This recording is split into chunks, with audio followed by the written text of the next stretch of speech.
What's up, y'all? On the Zoom now, about to do this interview. I'm in on it now.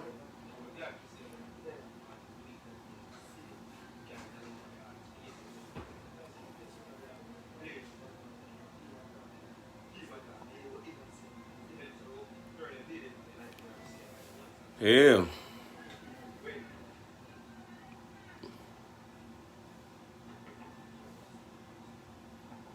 All right, so we made to come in for the meeting. How y'all doing? It's been a minute since I've been on live.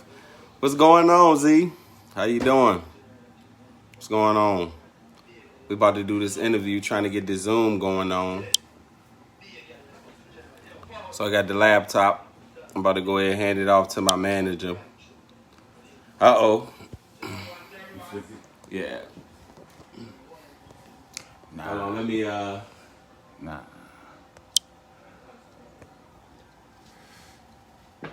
There you go. All right, are we good? All right. Yeah. All right, I'm doing good, man. Hold on, turn the TV down, Carol. Let me see. Can you hear me good? Yeah, perfect. All right, I can hear you good, too. Cool. All right. So, just up front, I'll let you know, usually how I do these is I'll edit them down after the fact just to cut out any stuff that wasn't especially substantial or whatever. Right. I'll usually put it in like 2-minute segments throughout the 2-hour-long radio show. Right. So you'll have, as you're listening, we'll listen to some of your music, and a little bit of the interview, and a little bit of your music, that kind of thing. Okay. So yeah, I'm glad you wanted to do this. Yeah.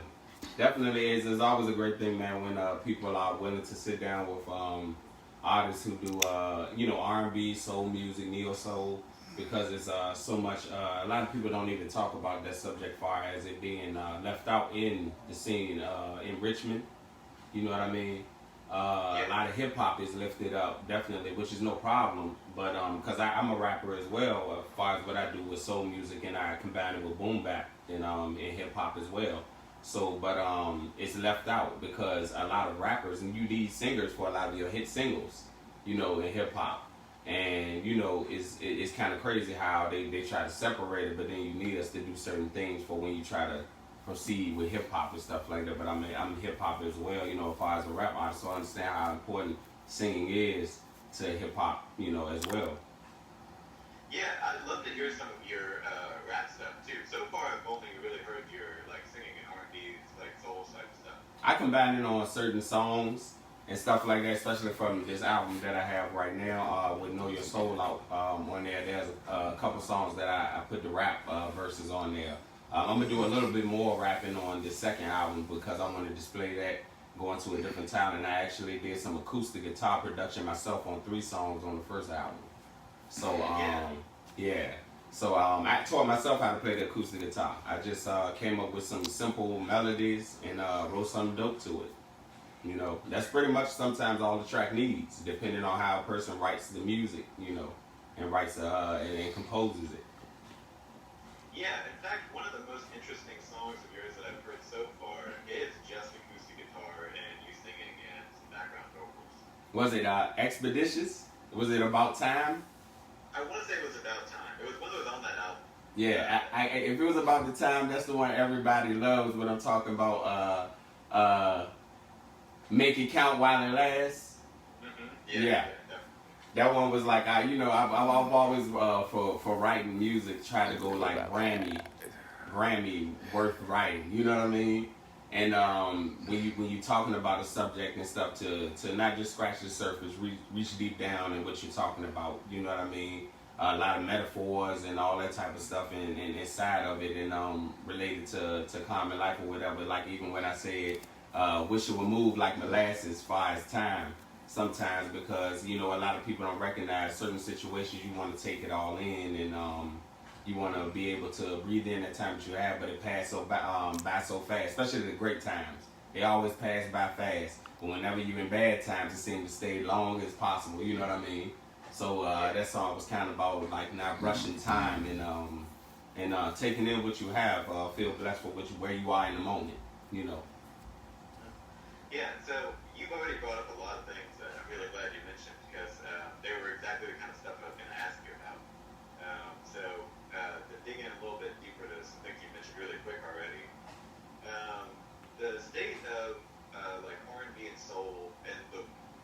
like mainstream youth thing, it's Right. kind of improving because you have like Dan Lay and like even like Roddy Ricch is like kind of singing. Yes. But We got people who coming out with soul too. Snow Allegra, yeah, super dope. You know what I mean? She's really dope. And she's bringing that style of that like boom bap style that I'm talking about, that old classic Erykah Badu's type stuff. You know what I mean? That's the stuff that's like missing. You know what I mean? Like that though, it is undeniable with the production of it and all. You talking about Jake Della, Knots, all those classic type producers and stuff, man. Where man, everybody came to them for beats, whether you know it or not. Like everybody wanted that type of production, and even still, everybody, even with the singers, like everybody wanted that harmony, that melody from them to make it powerful. You know what I mean? So, do you think that as this kind of trend sort of continues, that the scene in Richmond will change, or is the scene in Richmond kind of moves different than the larger mainstream scene? I've noticed. Well, I feel like as far as the cities that we've gone to and everything, it's based on the industry. It's based on what's trending at the point in time. Because rap, of course, we know it's been winning for a long time. R&B had its time, of course, in the 80s and 90s and stuff, of course, like that. And my genre, of course, of what I love was in the late 90s, early 2000s. When soul music was doing this thing and really prevalent. But of course we know how the industry does, and they cut the message because it was empowering, and it was doing a lot of good for people's mindset to think of what they're doing in their life and how they want to progress in life. And something changed within the message as to where they started cutting that off and putting it underground, So it's I just look at that how it changes in the trends, and Richmond pretty much stays on how hip hop is, or the new style of rap with what I wouldn't even say mumble rap, because not everybody does it. It was a few rappers who was doing that, but then there's a certain style of hip hop that's coming out and stuff that's sticking to a certain type of subjects and stuff, and we need something that's diverse. There's different kinds of life. Everybody doesn't wake up selling drugs and stuff like that, or wanting to kill somebody, or talking about the money that they counting and stuff like that. Sometimes we want to hear about real life subjects. You know what I mean? And that was my plight, to stick to that. And even I had situations, and because people don't even know my history here in Richmond, man. I have a great deep history with a lot of people I've done hooks for in the city. As far as working with Mad Skills, Joe Doja, Red Rum, you name it. People who people look up to in the city, even with radio DJs now who I'm very cool with, and then a lot of people don't even know. But we've had a lot of history and been able to make a lot of moves in the city with doing soul R&B stuff, and I stuck to my guns even though people told me that this was not the way to go. Even at my own album release party, the club owner was like, "You got great music, but I think you should go a different way if you really want to make it." Really? Yeah. Wow. Right. Where was that? This was at well, I don't want to. Yeah, I won't put the name out there. Only the people who knows are, the people who helped me with the listening party. I bought out a club myself with my own money. I put out the album with my own money, and shout out to everybody who helped me through that process. And around me, I was the only one who pretty much put out an official project at that time. So, and then the feedback I had got from Know Your Soul, we had orchestrated a listening party, and we were at Sound of Music over there off of the Boulevard, if you know where that is. Okay. Right. Yeah. So we were over there. That was like around 2016, and I orchestrated a listening party. People came through. I wanted to be intimate inside the little studio, and it was crazy, man. We did that and ended up running through the whole album. People sat there after the album and was just in awe. I asked them for questions, and people was just sitting back like, wow. Like they weren't expecting it to be something like that and that powerful, for the words and the music. So ended up after we left the listening party, we went outside, everybody just chilling. More people rolled up, and I had to do a second listening party that same night. Yeah. So it was amazing, like especially being independent, and the people who are around me actually seeing too that's crazy when you create something amazing and people are actually in tune. How people are show up. And then we had to do a third listening party because so many people still wanted to hear the album. So I had to do a third one that weekend on Sunday and stuff too. So it was pretty amazing to make that happen and to be able to make the kind of music that I make, and that was my point of trying to make it that spread out worldwide, and to actually have a win like that, independent soul music, neo soul music, and people wanted to listen to it, you know. Yeah. You mentioned along the way there that other cities that you worked in a little bit. Right. What other cities are you talking about? We did Atlanta, New York. We pretty much done the majority of our work in New York. I've done some stuff with people in Texas in the past and stuff like that too as well. But we stay a lot of times on the East Coast. It's most of the time too having, especially when you're independent, it's having the contacts for sure. Yeah. And but we've been able to reach the great contacts, especially in New York. If you work in those networks in like New York and Atlanta and stuff like that, you can make a whole lot of things happen. And then we also have a connect with overseas. Shout out to Stevie Creed in Scotland. We were actually, we actually did, was able to do a hook for him. Probably this was like 5 years ago, and ended up materializing to being one of the best songs on his album. Then we shot a video for it in New York, and we went to the Galaxy Motel in New York, if you know where that is. It's one of the important parts, or one of the bad parts too, in Brooklyn. And we shot the video up there. We went to the Palladium. We went all those places. We were out there like till 3, 4 in the morning shooting the video ourselves. Then we came back and ended up, he got a deal with the BBC network in the UK, in Scotland. So then we went out to Atlanta and New York and actually shot the documentary for his life with him. So it's been crazy, man. And then a lot of people wouldn't even know it because I share it with my people on Facebook and stuff though. But you know how it is with this society, hit and miss. People remember the last thing you do that was recent. But I've been able to put us on the map in a lot of different ways as far as ourselves with making major moves like that without even having to have any contacts, Yeah. Well, I've noticed you, just from the little bit of research I've done on you, you seem to be very on top of the promotional game and the interpersonal relationships. Yes. Because you have noticed you've done a lot of interviews. So I'm sure you've told your story a billion times. So I'm trying to come up with questions that are a little bit different for you. Right. What do you mentioned like doing it without contacts, which is an interesting idea because I would think from the press and promotional stuff you've done that you probably have a pretty healthy like list of contacts. Right. Everything that I've done, man, is pretty much been from live shows. Live shows really sells a lot because I really, something that I put myself up on is that whatever you hear on an album or a CD from me, you're going to hear that live. It's going to be the same sound and maybe a little something extra because of the talent.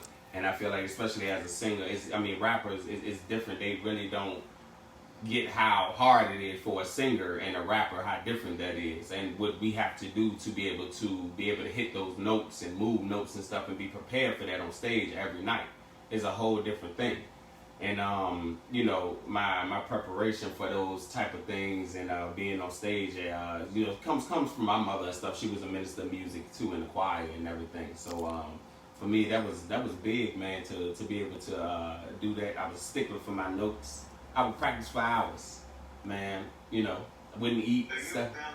I'm sorry, I didn't mean to interrupt. Oh no, you good. But I would practice for hours and make sure that my craft was on point when I was coming up. Yeah. So you are finding opportunities to do shows, and is this in Richmond or some other places? We do a lot of shows here in Richmond. We do more so shows, a lot of stuff out of state, and then it comes to New York. Yeah. We continue to notice that it's hard to find good platforms for that kind of music, R&B and soul, and now. Right. When there is one, it's like super important, like Tuesday Versus or the Calvin Presents thing. Right. They don't come around a lot. And that's why I started at. It was Tuesday Versus, but this is when they were at 2nd Street and Marshall. Oh, okay. Yeah, so shout out to Lorna Pickney, who passed away. Rest in peace to her. I started with a lot of great poets and artists who are doing their thing today. I started there with them. You know what I mean? Back in the day. And I started when I was 19. I'm 33 now. So I've been able to see a lot of people come up and see a lot of people prosper from, you know, the scene that we were doing back then. And back then, nobody was really paying attention to independent artists and stuff, you know. And I was working really hard. I met a lot of people because I grinded so hard. I would have like 8 to 10 shows a month, not getting paid, and sometimes double booked on days. But it was so important to me, and it was a passion, so hard of a passion for me to get out there and get my name out there and see that I have a talent to get there. And I was still trying to find my sound at the same time.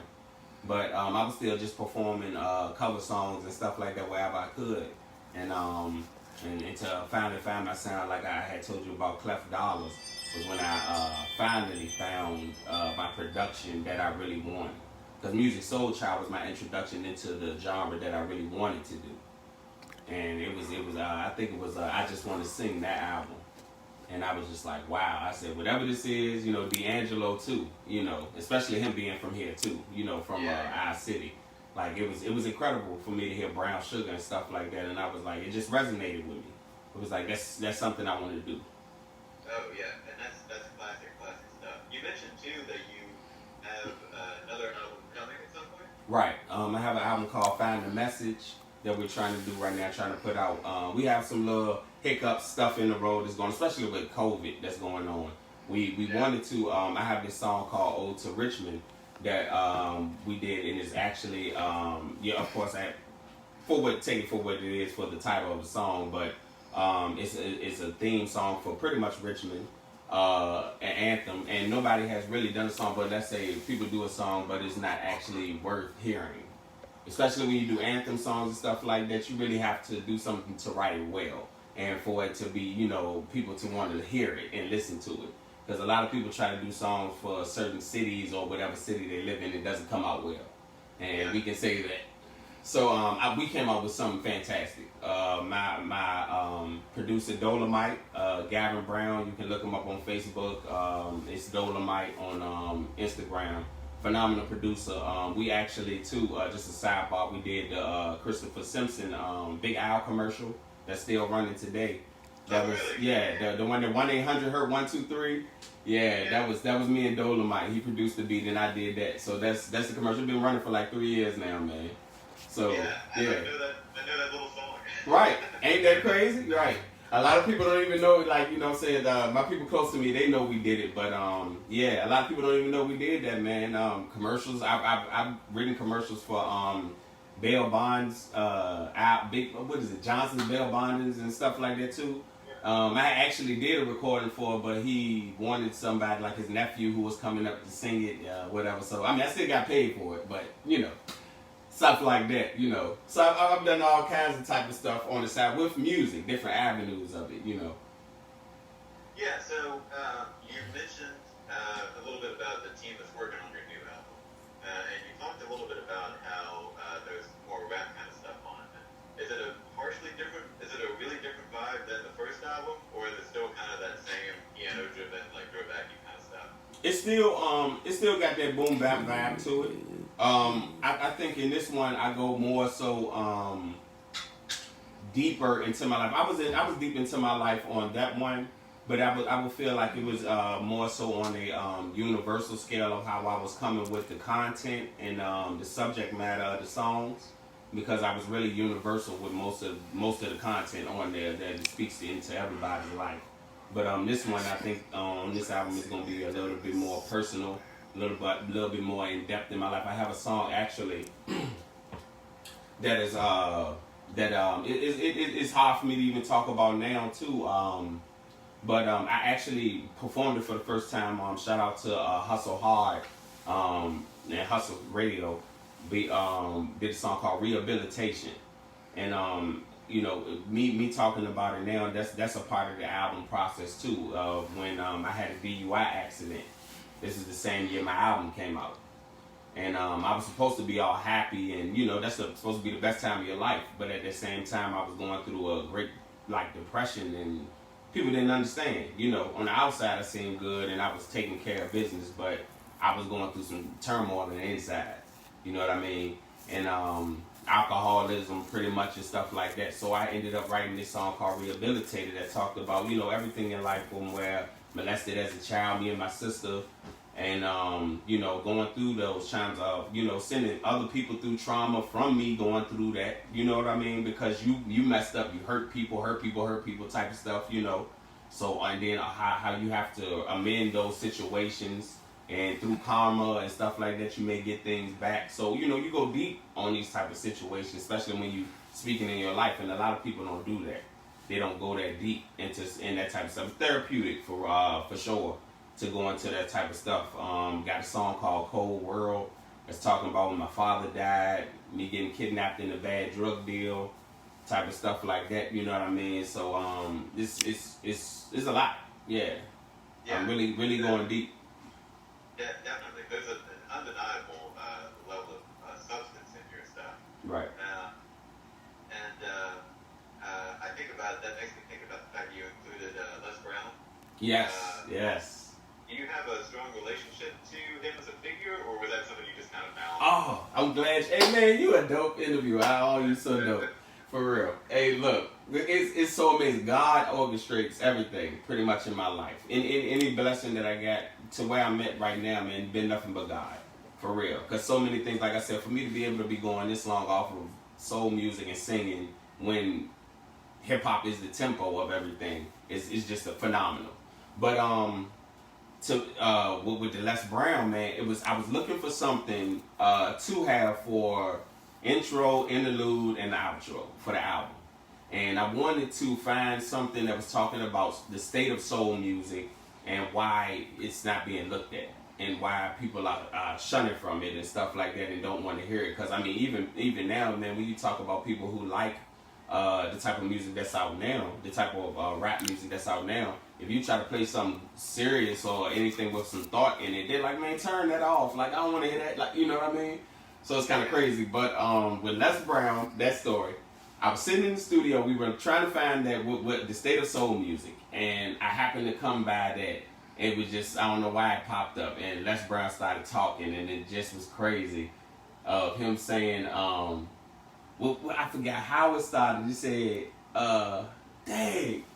He said, dang, I can't remember it all top though, man, but it was powerful how it started. That's all I know. It was a work of art of how it started. It just hit you in the face with his words, you know, telling me, you know what I'm saying, like you can't stop, you know what I mean, of what you doing and stuff. The beginnings he came from, he was inevitably retarded and stuff like that, you know, and he became a big motivational speaker and stuff like that. And it was incredible, man, from what I heard. And I was like, that's it. I knew it. I said, I knew that's what we need to use in this album, and that's going to pretty much bring it all together for Know Your Soul, for exactly what he was talking about. And Know Your Soul is definitely a double entendre for Know the Inner You, but as well Know Your Soul music. Yeah, I didn't even think about that all the way. Right. So, yeah, that's smart. Yeah. So yeah, obviously there's a lot of substance. The stylistic musical choices you've made are also pretty interesting. One of the things that stuck out to me the most about your music I've heard so far are the background vocals, actually. Right. Like, that kind of, it defines it in a way, like you're doing something that is a mechanism you hear all the time in music, but there's something about the way that you're doing it. Do you think it's such the background vocals, or is that even something that occurs to you a lot, or you just kind of do whatever? I most of the time, a lot of people don't even know the background vocals are freestyle. Oh, okay. I pretty much a lot of times, unless it really hits me, I pretty much freestyle those on the spot as to how I feel, because I feel like stuff comes out better that way versus everything being planned, and I like the feel of how it is in that moment. So I do all my own background vocals, soprano, alto, and tenor. You know, bass too.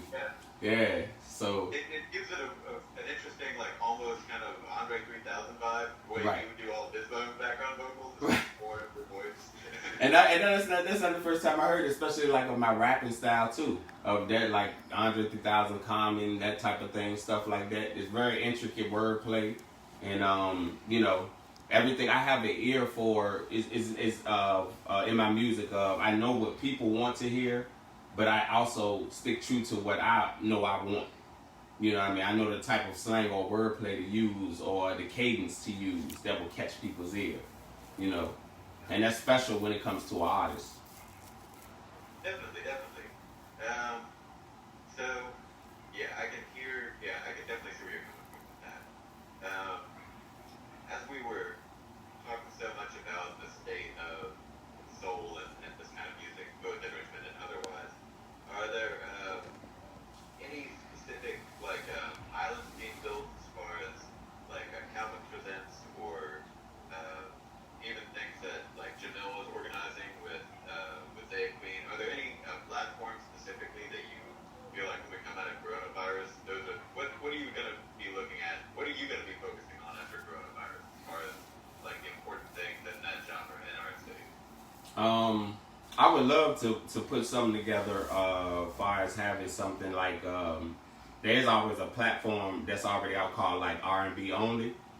Okay. I actually have like with my shirt, you see my banner behind me too. Soul Bap was what I wanted to do with doing my own events. I actually did it. What was it last year, Kev? On my birthday, we did our first event called Soul Bap, which is like I told you, which is soul, neo soul, and boom bap combined together.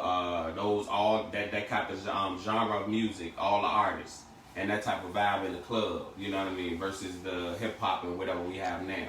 Something different for people to come to. And we had our first event and it turned out pretty decent. What we did, we didn't keep it going after that and stuff because we were concentrating still more too. We had like performances and we were actually doing the documentary too and going out of state and all type of things like that. But yeah, it's something that we still trying to keep going with the soul bap and bring something different, you know. Definitely, definitely. I don't want to forget to mention, when we were first started talking about doing this interview, it was important to you to include your team, your Yes. manager and your producer. Are Right. they there with you now? Yeah, my manager's actually here right now on live. He holding the camera on live and stuff. Okay. Yeah. And, can you tell me about the importance of your relationship with them, or like, who are they supporting other artists, or what? Yeah. Yeah, my producer actually, I mean, but he has his studio and stuff that he works out of. So I mean, he produces, gives, sells beats and records a lot of other people and engineers and stuff himself. So, but mainly, as far as the artist, his producer, as far as him working with me, that's what we have. We have like the business together. You know what I mean? So we do a lot of photo shoots or opportunities and stuff like that. We still link together. Artists he may work with outside of that, that's different. But we have our, you know what I mean? We have our business together. Then my manager, he only works with me as far as it goes right now. Because we are actually trying to the opportunities that we have keeps us busy as far as what we're doing, and we're trying to establish something big as well before we actually start bringing on more people. You know what I mean? Because then stuff can start getting thrown off as you start adding more pieces to the puzzle, and dissension in the ranks can happen most of the time like that as well too. Where an artist wants more than somebody else or feels they need more. Is a lot of stuff like that too. Yeah. I could definitely, I've definitely seen the strength of working with a small team too. Right. So it sounds like you're even contributing to like kind of managing things a little bit as far as setting up shows yourself too. As well, yes. Something that I always, because I've had managers before my manager. Now we've actually been together now about 3 or 4 years. I've had managers before him, and actually 2 at the same time. At the last time, and it didn't work out well. And to have somebody, when I seen how they were working on, it was actually supposed to be a team of people. But then you see how the orchestration works when they have favorites, who they want to put out. And then I came to the situation with an album already ready, and I didn't need them. I was still already booking my own shows and doing all that type of stuff. So if you're not doing something better for me, what do I need you for? And at that time too, I was already working with Red Rum on my come up. He helped me actually. Shout out to Red Rum because he helped me to actually come up and people get to know who I am when I first started to come out with doing hooks for people. And I actually got to work with GMGB as well. They did disco balling. Man, I got a lot of history in the city, man. I worked with Joey Gallo, Noah O. You name it, bro. I worked with them. pretty much anybody who is influential in the city, I've done hooks for them and done music for them, man, and we worked together. So it's been a lot of stuff, man. Yeah, to be honest, I'm surprised that I haven't crossed paths with you before now. I know, that's what I'm saying too. I was like, it's amazing because I've been at the Camel. I've been there a lot of times, man. Back in the day, like I performed there a few times. I've been in the radio station above there too, which is y'all radio station. I went there one night too with Black Liquid. I was on one of his shows and stuff up there. So yeah, man.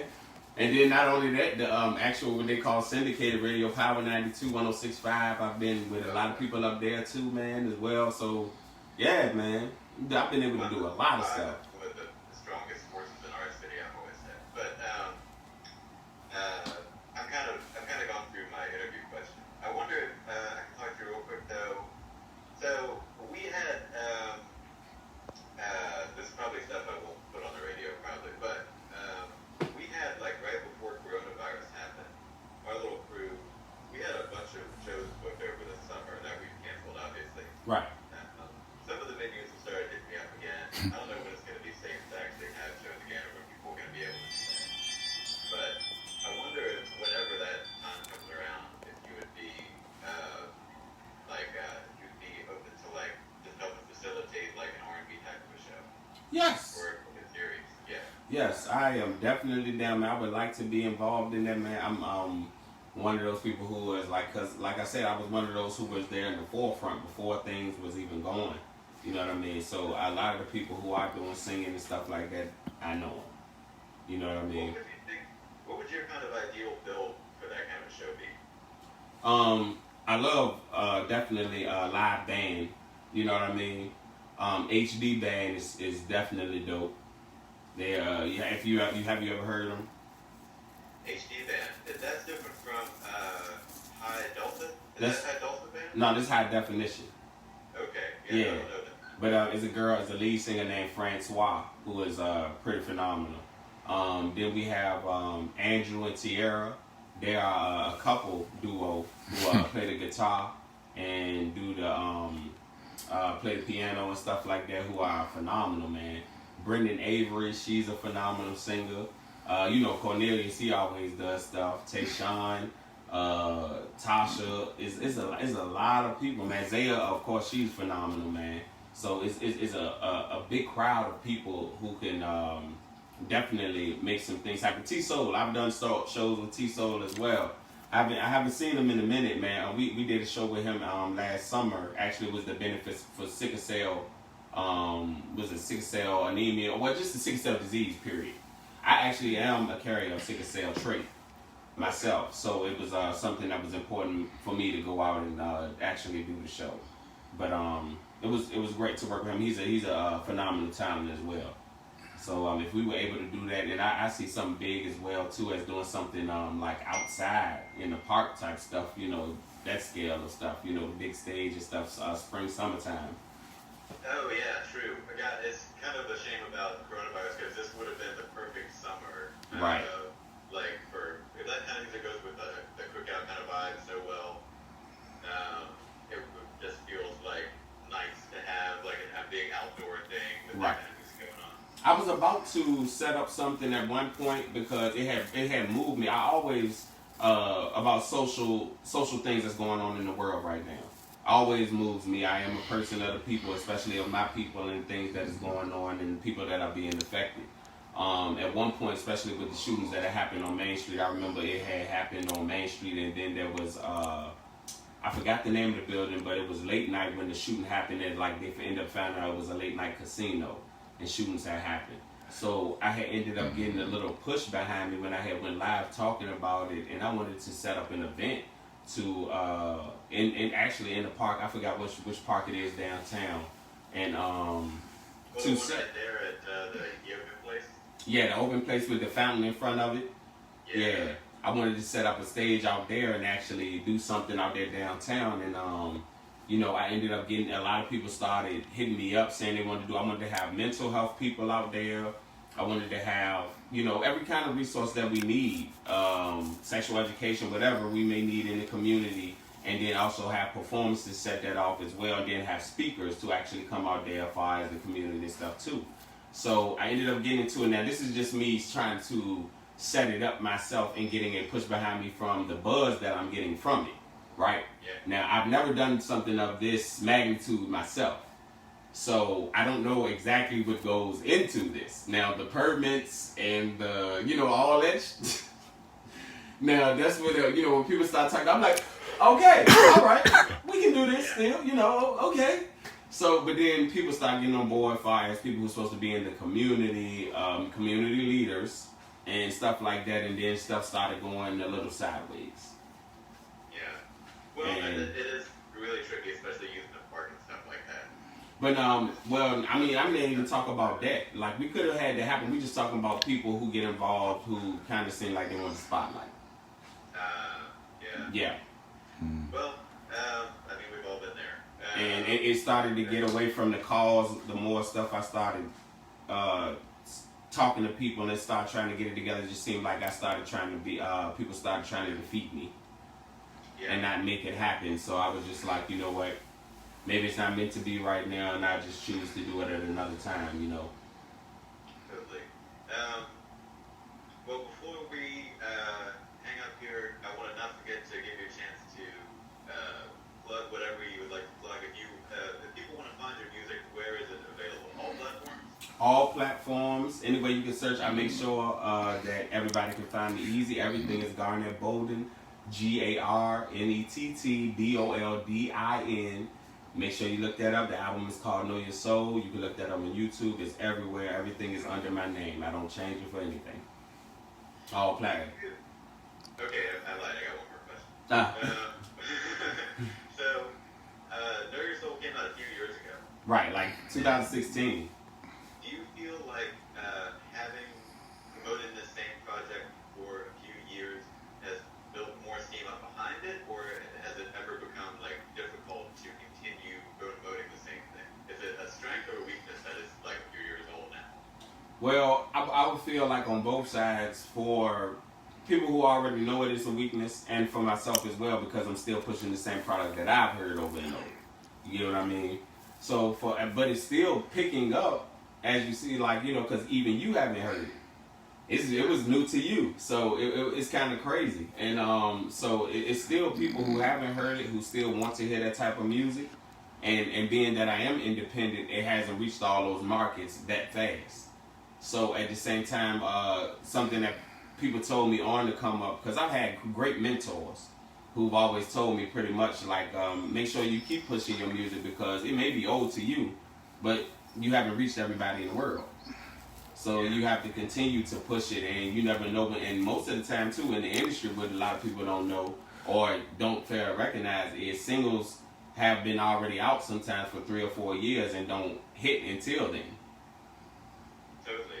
Yeah, no, I mean, you're exactly right. Like Zay's album that she did, I think it came out maybe even a year, maybe longer ago. Right. Which is one of the strongest like projects in that genre I've heard in a long time. It's got like everybody behind it, name brands on it somewhere. Right. A bunch of people still like her like on her Facebook regularly is like, it's funny, a lot of people still haven't heard my album. Right. And that's the thing that we get all the time. It's pretty much, and especially for somebody like me who, if you look back on my history and go down the timeline, I've been doing a lot of big stuff for a lot of years.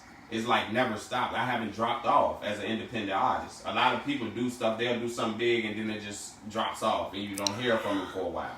We've consistently for at least 2 or 3 years have had interviews, shows, all that you name it. Even with putting out music and stuff like that. So, and it's that's why I say, like, man, that's nothing but God. And the fact that a testament to the music, that it is classic. Because people still hold on to it and can go listen to a track and it's still relevant today. That's when you're making classic music. And that's exactly what I was going for with creating that project. You can put it up against still any other song anybody can put out today and it still will be powerful. Oh yeah, totally. Yeah. I would definitely agree with that about the style of your music too. Yeah, that's really interesting. Not gonna lie. But we get little recognition, man. That's the problem. And Zaya Quinn, she's a dope writer too. You know what I mean? Real deep and profound with the stuff that we on that same type of vibe of stuff. You know what I mean? Soulful wise. We know we the third eye type of situation. You know what I mean? So that only people who know that there is something beyond just the norm can write that stuff in depth like that, and can actually reach into life like that, and to where people are like, wow, how could you put that into words, into a song like that? You know what I mean? So it's people like that who can write that type of stuff, man, and actually reach into people's lives. That's something that I get a kick out of as well, to have people come back to me to be like, because I've had that like plenty of times about the album, like this song or this album speaks to me. Like this has got me through some real tough times, and I'm like, this is stuff that people who already have made it or considered made it in the industry, they get that same exact result. You know what I mean? But then I had to as well. There was a point, because every artist has that time when they want to make it or get signed to the label, you know. And I had to stop thinking like that, because I had to redefine success. Everybody has to redefine success at one point, because you want to be on the biggest platform or under the biggest umbrella. But sometimes it doesn't happen. But we are, which is the great thing, we are in a tech savvy place right now in the world, to where you can distribute stuff yourself and you don't need anybody, as long as you have faithful fans, you know. So a lot of times now it doesn't matter, it's just about the grind that you put in, and that's something that we make sure that we do. Yeah, I mean, that is a conversation we have a ton just inside of our little crew. It's like, nobody's going to want to manage you until you prove to them that you're good at managing yourself. Right. I've been managing myself since the beginning. Man, promote, like you said, like I'm so, and I wear so many hats. I know that for me, music and all that stuff with recording and creating music, that's fun, and that's super easy. That's the easy fun part. The business side is the thing. How you gonna attract people to you? The marketing and promotion. You know what I mean? Like how you gonna establish yourself too to be paid? Because now you got to get people to take you serious on your craft. Is your craft something that people can do without? Because that's the only way that you can get payment. People got to see you as an asset of, I need you. You know what I mean? If they can feel like I can go to somebody else and get that, then no. That's when I started transitioning from doing stuff for free to charging people. It's because people were asking so much for me to get on hooks and stuff. And I'm like, all right, well, if you want me, I'm going to charge. But it's still a hustle in itself as well, you know what I mean? Because you're not gonna go to any grocery store or buy some weed from somebody and ask for a cut from something because you know them, you know. But if you need me on the hook, you need me to write the hook or come up with it and stuff like that. Yeah, and you know I'm worth it. You asking me to get on it because you know you need the voice for that song. Yeah. So that's a product. That is product to sell. Yeah, I mean, I could keep talking to you about this. We've got like more than enough. I know. Hey, yeah, we gotta talk one day, man. Come downtown or something, have some drinks or something, man. You know, yeah.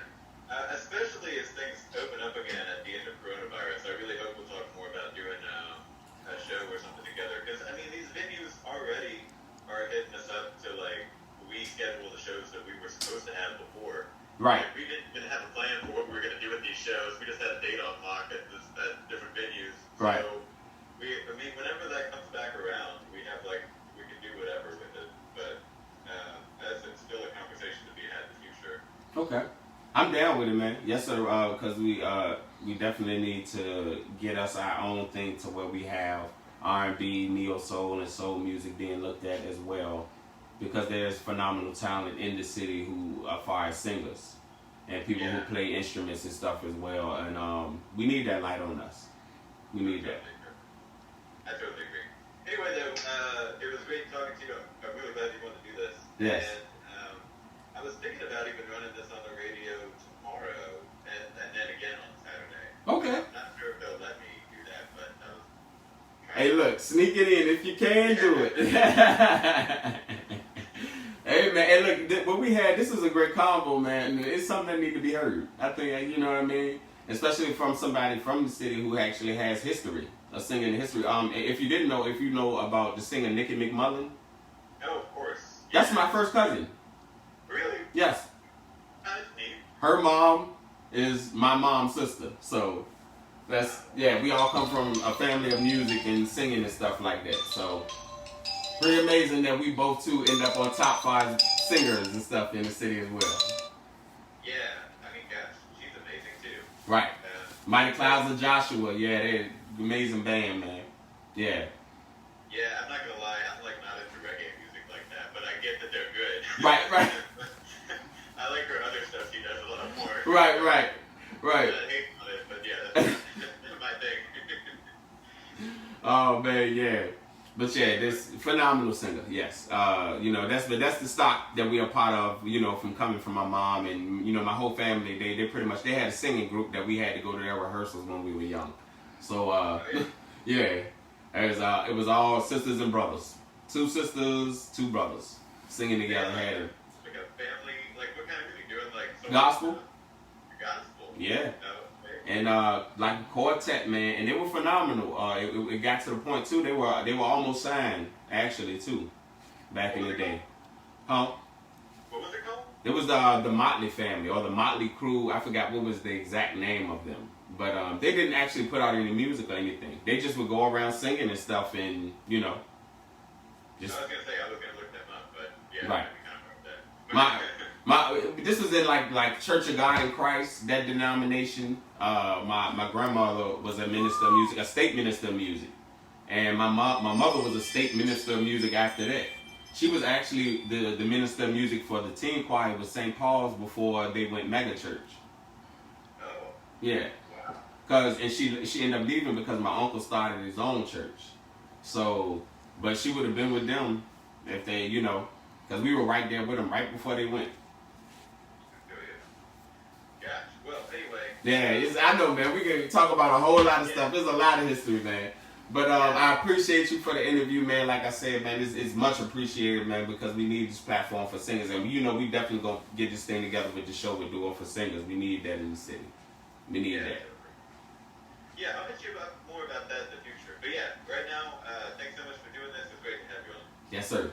All right.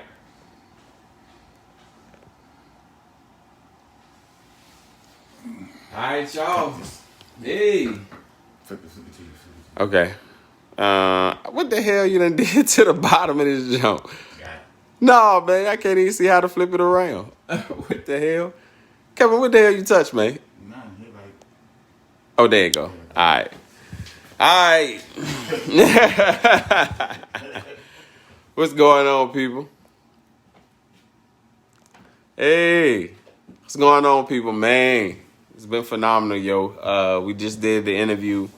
Finished doing it. A lot of stuff going on, man. We actually have the show going on this Saturday at the Expo. We'll make sure we'll be doing that, and we're going to be promoting that later on this week. And we have another interview on Legacy Radio on Monday. So make sure y'all tune in. Thank y'all for tuning in right now, man. Appreciate you. More to come. All right.